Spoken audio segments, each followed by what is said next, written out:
हमारे वहाँ dead bodies निकलती हैं अस्पतालों से। किसी डॉक्टर को लाएं, 5 मेडिकल ऑफिसर की पोस्ट खाली है वहाँ पर। अभी भी डेंट देखो, अभी भी अगर आप मड़वा का वो दक्षिण ब्लॉक मेडिकल ब्लॉक का रिसर्च करेंगे, वहाँ पे बीएमओ की पोस्ट खाली दिखाई जा रही है। तो एक डेंटल सर्जन को वहाँ रखा है। खुद ही सोचिए कि घर का मालिक ही जब मालिक जैसा ना हो तो उस घर के अंदर कौन सी कितनी तबाही होगी। ये सब मामलात में सीरियसली ले रहा हूँ, और हेल्थ और एजुकेशन को लेकर कंप्रोमाइज़ बिल्कुल भी नहीं होगा, बिल्कुल नहीं होगा। और इसके ऊपर मैं बहुत पहले से ही सोचता आया, लेकिन आज पब्लिक का मैंडेट है मेरे पास, I will work on that. और इंशाल्लाह हम यकीन रखते हैं कि अच्छी नीयत के साथ कामयाबी भी ज़रूर मिलेगी। तो देख रहे हैं न्यूज़ 7 इंडिया और मैं हूं अरफाज अमडैंग। आज की खास मुलाकात में हमारे साथ मौजूद हैं शेख ज़फ़रुल्लाह साहब, जो कि मड़वा ब्लॉक के काउंसलर हैं, और काफ़ी सारे इल्ज़ामात जो हैं एनसी बीजेपी की तरफ से इन पे लगते रहे हैं, और इनसे हम बातचीत करेंगे आखिर क्या कारण है इसके पीछे, और डेवलपमेंट के जो इश्यूज़ हैं खासकर हेल्थ और एजुकेशन, तो उस पर भी हम चर्चा करेंगे। सर, स्वागत है आपका न्यूज़ 7 इंडिया में। Thank you. ज़फ़र साहब, सबसे पहले मैं शुरुआत करना चाहूँगा, जिस तरह से कुछ दिन पहले आपने देखा होगा मेरे द्वारा एक इंटरव्यू जो किया गया था, उसमें एक सोशल जो एक्टिविस्ट हैं, आरटीआई एक्टिविस्ट अपने आप को बता रहे थे, उनके द्वारा काफ़ी सारे इल्ज़ाम आप पे लगाए गए। आपने भी शायद वो इंटरव्यू देखा होगा, तो क्या कहना चाहेंगे? जिनकी आप बात करते हैं मैं उनके बारे में बात नहीं करना चाहूँगा। देखिए, पॉलिटिक्स में कुछ लोगों की जो पॉलिटिक्स है वो इल्ज़ामात से चलती है, तो कुछ लोगों की पॉलिटिक्स उनके काम से चलती है।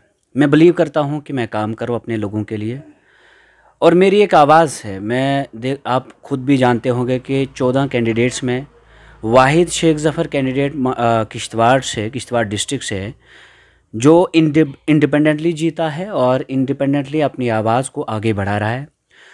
असल में इल्ज़ामात इस वजह से आ रहे हैं क्योंकि उनको मेरी आवाज़ से डर लगता है। वो चाहते हैं कि ये हमारे अंडर आकर काम करे। पिछले 3 साल से उन्होंने उसके लिए बड़ी कोशिशें की। जब मैंने सरेंडर नहीं किया, अपनी आवाज़ को झुकने नहीं दिया, बिकने नहीं दिया, रुकने नहीं दिया, तो उसके बाद फिर इल्ज़ामात, ज़ाहिर सी बात, इल्ज़ामात का आना तय हो जाता है। इनकी सियासत है और कुछ भी नहीं है। ये डिस्ट्रिक्ट किश्तवाड़ जानता है। मेरे बोलने से उनको पता चलता है कि मैं किन के खिलाफ़ बोलता हूँ और कितनी जुर्रत के साथ बोलता हूँ, और जिनके खिलाफ़ बोलता हूँ वो मेरी आवाज़ से कितना डरते हैं ये भी उन्हें मालूम है। तो इसलिए वो चाहते हैं कि मेरी इस आवाज़ को दबाएं, क्योंकि मेरी कोई पॉलिटिकल पार्टी नहीं है, मेरे पास पैसा नहीं है। उनके पास पार्टीज़ भी हैं, पैसा भी है, उसका सारा वो इस्तेमाल करके मुझे नीचे दिखाने की कोशिश करें। बट लोगों को मुझ पे एतमाद है, लोग मुझसे मोहब्बत करते हैं, और वो जो मकसद था उनका डीडीसी चेयरमैन के इलेक्शन होने के बाद, जो मकसद था उनका कि इल्ज़ामात लगाएं इस पे और लोग इससे दूर हो जाएं, उस मकसद में वो कभी कामयाब नहीं हुए और ना कभी होंगे इंशाल्लाह। तो मेरा ये मानना है कि मैं इस पे अब बात ही नहीं करने वाला था, लेकिन अब आपने सवाल पूछा तो मैंने सोचा कि चलो आपको मैं जवाब दूँ। ज़हूर भाई, एक चीज़ काफ़ी देखी जाती है कि इलेक्शंस जब होते हैं, चाहे डीडीसी हो, चाहे एमएलए इलेक्शन हो, चाहे कोई भी इलेक्शन हो, जब आज़ाद उम्मीदवार लड़ता तो आज़ाद उम्मीदवार के तौर पे इलेक्शन है, और जीत के जब आते हैं सामने तो कहीं ना कहीं किसी न किसी पार्टी की ओर उनका रुख हो जाता है। जिस तरह से डिस्ट्रिक्ट रामबन में आज़ाद इत्तेहाद बना और एनसी में सब शामिल हो गए। तो आपसे भी काफ़ी पार्टीज़ ने अप्रोच किया होगा, तो आपने क्यों नहीं ये समझा कि मैं भी किसी पार्टी का हिस्सा बन जाऊं? डिप्लोमेटिक लिंक्स के थ्रू मुझे सभी पॉलिटिकल पार्टीज़ ने अप्रोच किया। नेशनल कॉन्फ्रेंस ने भी किया, कांग्रेस ने भी किया, और बीजेपी भी थ्रू इनडायरेक्ट चैनल्स कहती रहती है। देखिए, पार्टीज़ एक इंस्टीट्यूशन के तौर पे मैं देखता हूँ पार्टीज़ को, और पार्टीज़ के लोग कभी कभार पार्टीज़ को नीचे गिरा देते हैं। आपने देखा कि देखिए, जब डीडीसी चेयरमैन इलेक्शन हो रहे थे, मुझसे ये भी कहा गया था कि आप पार्टी में आ जाइए, आपको वाइस चेयरमैन ही मिल जाएगी, आपको ये चीज़ मिल जाएगी। मैंने कहा देखो, पार्टीज़ ज्वाइन करना मेरे लिए कोई बड़ी बात नहीं है, 2 मिनट की बात है। कोई भी पार्टी मुझे ले सकती, मेरा अपना किरदार है, कैरेक्टर है, मेरे पास सब कुछ है, क्या नहीं है। हाँ, इनके पास पैसा है, मेरे पास वो नहीं है, लेकिन मेरे पास एक कैरेक्टर है, उसको मैंने बिल्डअप किया है। उस कैरेक्टर को देखकर मुझे पार्टीज़ क्यों नहीं अप्रोच करेंगी। बट मैं इनसे कहता हूँ कि पार्टीज़ से हटकर मेरे लिए इम्पॉर्टेंट है मेरे इश्यूज़। आओ बैठकर टेबल पे बात करें। मैंने डीडीसी चेयरमैन इलेक्शन से पहले 10 बार मीडिया में आकर बात कही, आओ मेरे साथ फाइनेंशियल बार्गेन को छोड़कर पॉलिटिकल बार्गेन करो, लेकिन किसी ने एक ना सुनी। मैंने इनको थ्रू व्हाट्सएप मैसेजेस भी किए कि आओ, अगर आप इतना ही कहते हैं मैं आपको अपना वोट ओपन कास्ट करूंगा, लेकिन आप कम से कम 2 साल वाइस चेयरमैन की दे दो। कहा नहीं, सेकुलर अलायंस हो गया। मैंने कहा सेकुलर अलायंस कहाँ हो गया, आपके पास तो चेयर अलायंस है ना। एक तरफ से एनसी वो चेयरमैनशिप की पोस्ट ले गया और दूसरी तरफ से कांग्रेस ने वाइस चेयरमैन की पोस्ट ली। तो सेकुलर अलायंस अगेंस्ट कम्युनल नहीं है, ये कुर्सी अलायंस है। अगर आप अपने सेकुलर पार्टनर को ये कहते हैं कि आप वाइस चेयरमैन ही छोड़ दो या चेयरमैन ही छोड़ दो, तो शायद अलायंस टूट जाता। मैंने इनसे ये भी कहा कि देखिए, 2 लेडीज़ को हम कुर्सी पे चढ़ाएं, ठीक है, हम मानते हैं वुमेन एम्पावरमेंट तो इस वक्त हर जगह हो रहा है, तो चलो आप, लेकिन देखिए इसमें बहुत सारी दिक्कतें होती हैं। हमारी फैमिलीज़ में जो औरतें हैं वो काफ़ी ज़्यादा घरेलू मामलात में जुड़े रहती। एक लेडीज़ को बनाओ, एक जेंट्स को बनाओ, अगर रिजर्व हो चुके हैं ओके ओके फाइन, लेकिन वाइस चेयरमैन की पोस्ट हमारे पास है, किसी जेंट्स के हाथ में दे दो, ताकि ये कम्बिनेशन खूबसूरत कम्बिनेशन रहेगा और ये अच्छा डिस्ट्रिक्ट इस तरह से हम चलाएंगे। एक भी नहीं सुनी। मैंने कहा कम से कम 2 साल के लिए मुझे आप दे दो मौका, तो मैं भी अपने लोगों को किसी अच्छी जगह रिप्रेजेंट करना चाहता हूँ, तो नहीं दिया। अब मुझे बताइए आप ही कि मेरे पास क्या और क्या था फिर। मैंने फिर जब मुझे लोगों ने इस लायक समझा था तभी तो उन्होंने मुझे डीडीसी मेंबर बनाया। तो जिनको डीडीसी मेंबर बनाया गया, क्या उसको DDC chairman vice chairman election लड़ने का हक नहीं था? अब रिजर्व हो चुकी थी तो मैं नहीं लड़ सकता था। तो दूसरी तरफ से जब मुझे लगा कि वाइस चेयरमैन की पोस्ट खाली है तो मैंने लड़ा, और उसमें मुझे आप खुद ही देखिए कि फिगर्स अगर आप निकालेंगे, जो ब्लेम मुझ पे लगा रहे हैं, आप फिगर्स देखिए। आप अलायंस के ये जो लोग हैं, ये पहले जब 13th को इलेक्शन होने जा रहे थे तब इनके पास 10 थे, एक कम हो गए इनका। जब ये 18th को अंदर गए तो अंदर ये 9 लोग गए, अंदर ये 7 ही बचे। पहले इन्हीं का एक अलायंस का कैंडिडेट उठा, उसने खुद वाइस चेयरमैन का इलेक्शन लड़ा और वो बीजेपी के साथ सेटिंग थी, लेकिन मेरा तो किसी के साथ सेटिंग होती तो फिर मुझे वोट ना मिलते। मैं इंडिपेंडेंटली लड़ा, मैंने ये लोगों को दिखाया, मैंने यूथ को, खास करके किश्तवाड़ के यूथ को अल्टरनेटिव दिया। अब उनका फ़र्ज़ बनता है कि वो शेख ज़फ़र को समझें, एनसी के बहकावे में ना आए, किचलू साहब के बहकावे में ना आए। वो सुनील शर्मा साहब के पार्टनर हैं, प्रोजेक्ट्स में काम करते हैं साथ साथ में, तो इसलिए उनकी बातों में ना आए। शेख ज़फ़र की जो आवाज़ है बहुत देर के बाद उठती है, ये आवाज़ मेरी नहीं है, ये आवाज़ किश्तवाड़ की आवाज़ है। और इस वक्त किश्तवाड़ के जो पुराने लीडर्स हैं वो नहीं चाहते कि ये आवाज़ मजबूत हो, वो चाहते हैं, वो इलेक्शन के दौरान भी चाह रहे थे कि शेख ज़फ़र हमारी पुश्त पनाही में रहे, हमारे अंडर रहे और इसको आगे ना बढ़ने दिया जाए। लेकिन खैर मैं अकेला ही था उस वक्त, मैं एक वोट, अगर मुझे और 1-2 बंदों ने साथ दिया होता तो यकीनन आज इन बड़े लोगों को मैं वहाँ कामयाब नहीं होने देता। उनके जो मकासद गलत नेक मकासद होते तो मैं उनको, उनके गलत इरादे थे, लेकिन खैर मैंने फैसला लिया था। फिर मैंने वाइस चेयरमैन की पोस्ट पे लड़ा और इल्ज़ामात आते रहते हैं, इल्ज़ामात और हकीकत में ज़मीन आसमान का फ़र्क होता है। वक्त खुद ही बताएगा कि कौन क्या है। ज़फ़र साहब, आप पे एक इल्ज़ाम ये भी लगा है कि आपने झूठे वादे करके जो काम नहीं हो सकते हैं मड़वा ब्लॉक में, वो काम लोगों को बता के, वो सपने दिखा के जो है वोट लिए और जीत के आए। अब किस तरह से आप अकेले जो है वो सब वादे जो हैं वो पूरे कर पाएंगे? मैंने वादे नहीं किए, मैंने आइडियाज़ दिए।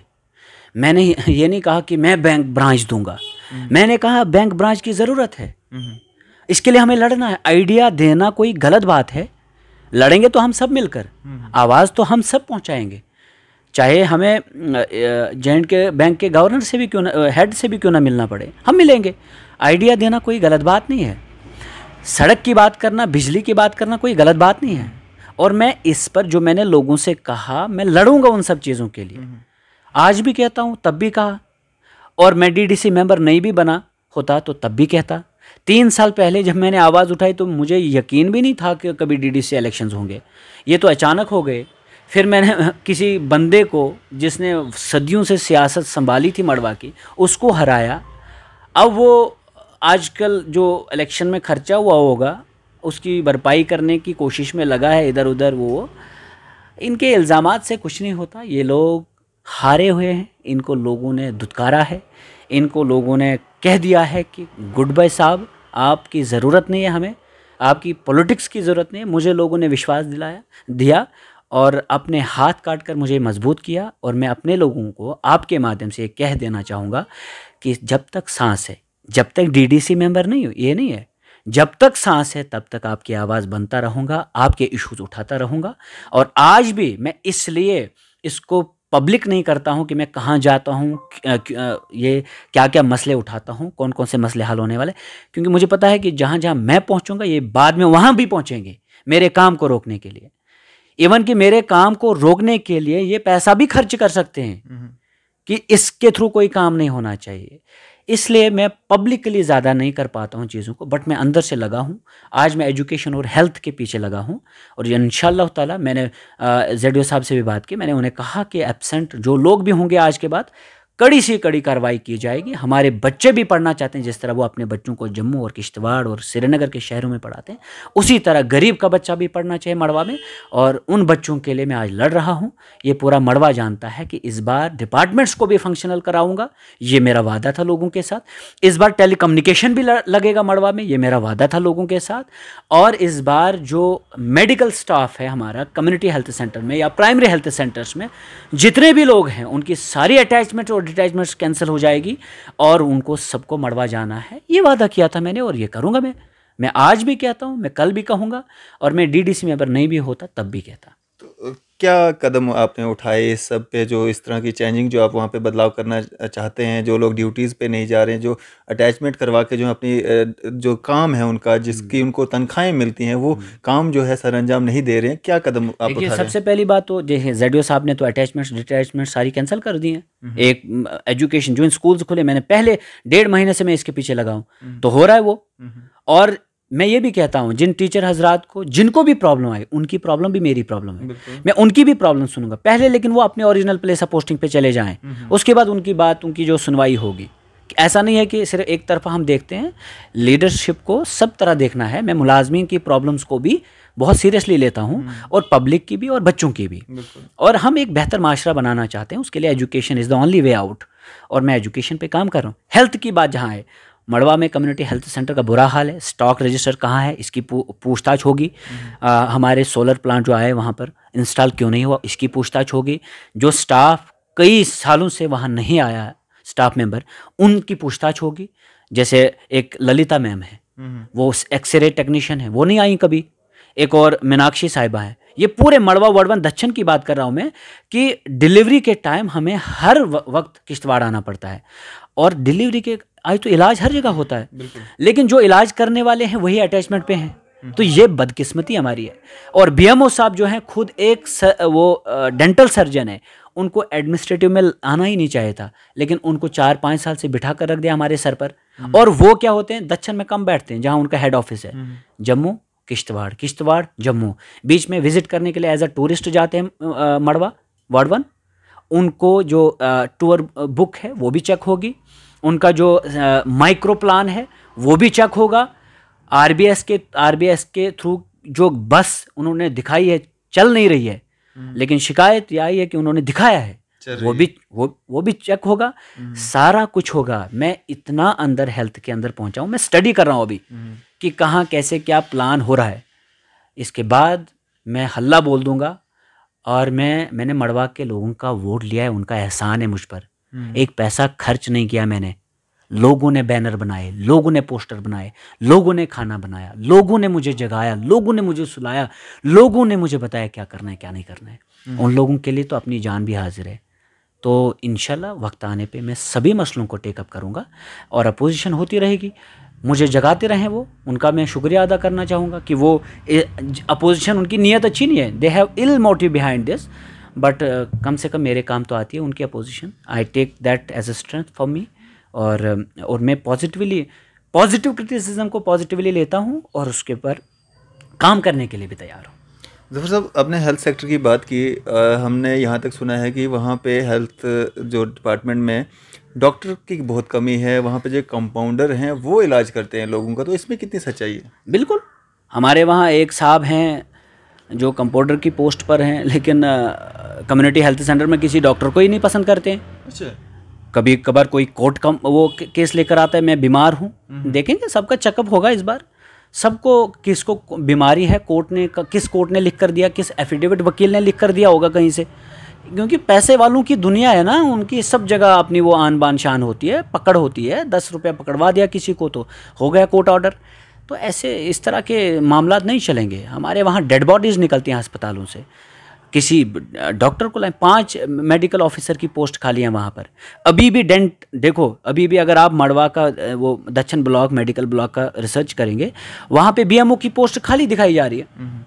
तो एक डेंटल सर्जन को वहाँ रखा है। खुद ही सोचिए कि घर का मालिक ही जब मालिक जैसा ना हो तो उस घर के अंदर कौन सी कितनी तबाही होगी। ये सब मामलात में सीरियसली ले रहा हूँ, और हेल्थ और एजुकेशन को लेकर कंप्रोमाइज़ बिल्कुल भी नहीं होगा, बिल्कुल नहीं होगा। और इसके ऊपर मैं बहुत पहले से ही सोचता आया, लेकिन आज पब्लिक का मैंडेट है मेरे पास, I will work on that. और इंशाल्लाह हम यकीन रखते हैं कि अच्छी नीयत के साथ कामयाबी भी ज़रूर मिलेगी।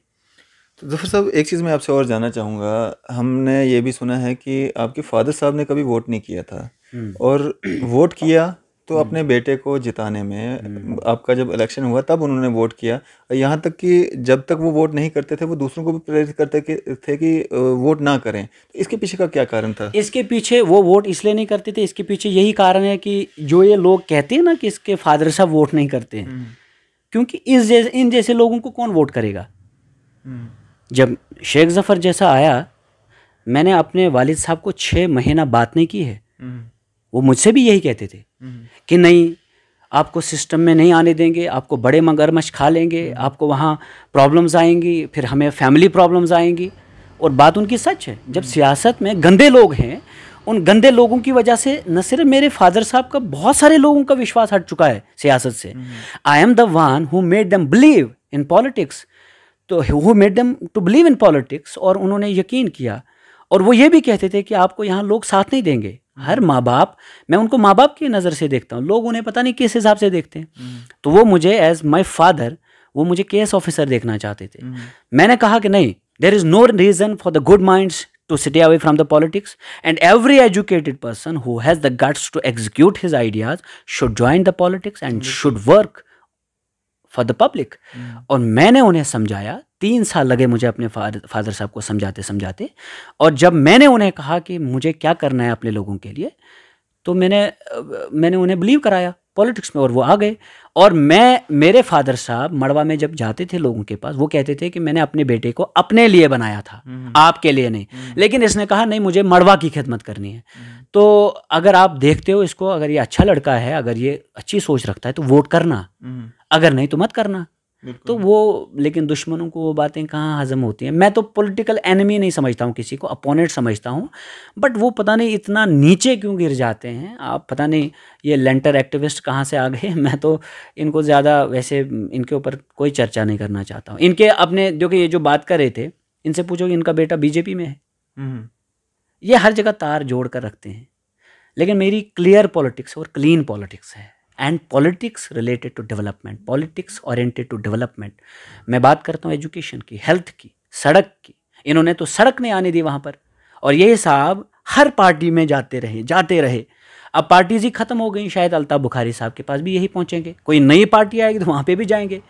तो ये तो एक वो गुच्छा है, ये झूठों की एक मंडी है, इन्होंने मंडी खोल कर रखी है।